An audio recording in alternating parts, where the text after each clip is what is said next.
ಶುಭೋದಯ, ನಮಸ್ಕಾರ, welcome to Yoyo Kannada.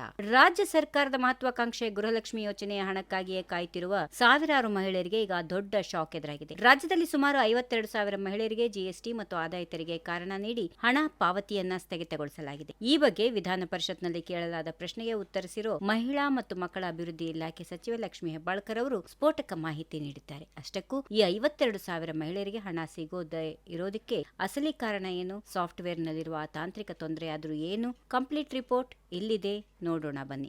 ರಾಜ್ಯದ ಗೃಹಲಕ್ಷ್ಮಿ ಯೋಜನೆಯಲ್ಲಿ ಈಗ ಜಿಎಸ್ಟಿ ಮತ್ತು ಐಟಿ ಸಂಕಷ್ಟ ಎದುರಾಗಿದೆ. ಬಿಜೆಪಿಯ ಪಿಎಚ್ ಪೂಜಾರ್ ಅವರ ಪ್ರಶ್ನೆಗೆ ಉತ್ತರಿಸಿದ ಸಚಿವೆ ಲಕ್ಷ್ಮಿ ಹೆಬ್ಬಾಳ್ಕರ್ ಅವರು ರಾಜ್ಯದಲ್ಲಿ ಒಟ್ಟು 1.26 ಕೋಟಿ ಫಲಾನುಭವಿಗಳಿದ್ದಾರೆ. ಆದರೆ ಇದರಲ್ಲಿ ಸುಮಾರು 52,000 ಮಹಿಳೆಯರು ಒಂದಲ್ಲ ಒಂದು ವ್ಯವಹಾರ ನಡೆಸುವಾಗ ಜಿಎಸ್ಟಿ ಅಥವಾ ಆದಾಯ ತೆರಿಗೆ ವ್ಯಾಪ್ತಿಗೆ ಒಳಪಟ್ಟಿರುತ್ತಾರೆ. ಅಂತವರಿಗೆ ಯೋಜನೆಯ ನಿಯಮದಂತೆ ಹಣ ನೀಡಲು ಸಾಧ್ಯವಾಗುತ್ತಿಲ್ಲ ಎಂದು ಸ್ಪಷ್ಟಪಡಿಸಿದ್ದಾರೆ. ಇಲಾಖೆಯ ಪ್ರಕಾರ ಈ 52,000 ಮಂದಿಯಲ್ಲಿ ಈಗಾಗಲೇ 20,000 ಮಹಿಳೆಯರ ಸಮಸ್ಯೆಯನ್ನ ಇತ್ಯರ್ಥ ಪಡಿಸಲಾಗಿದೆ. ಆದರೆ ಉಳಿದವರ ದಾಖಲೆಗಳಲ್ಲಿ ಇನ್ನು ಜಿಎಸ್ಟಿ ಮತ್ತು ಆದಾಯ ತೆರಿಗೆಯ ಲಿಂಕ್ ಇರೋದ್ರಿಂದ ಸಾಫ್ಟ್ವೇರ್ ಹಣ ಬಿಡುಗಡೆ ಮಾಡಲು ಒಪ್ಪುತ್ತಿಲ್ಲ. ಈ ಸಾಫ್ಟ್ವೇರ್ ಅನ್ನು ವಿಶೇಷವಾಗಿ ವಿನ್ಯಾಸಗೊಳಿಸಲಾಗಿದ್ದು ಕೇಂದ್ರ ಸರ್ಕಾರದ ಜಿಎಸ್ಟಿ ಮತ್ತು ಐಟಿ ಇಲಾಖೆಯ ದಾಖಲೆಗಳನ್ನ ಇದು ಆಧರಿಸಿದೆ. ಹೀಗಾಗಿ ಇದರಲ್ಲಿ ಇಲಾಖೆಯ ತಪ್ಪೇನೂ ಇಲ್ಲ ಎಂದು ಸಚಿವರು ಸಮರ್ಥಿಸಿಕೊಂಡಿದ್ದಾರೆ.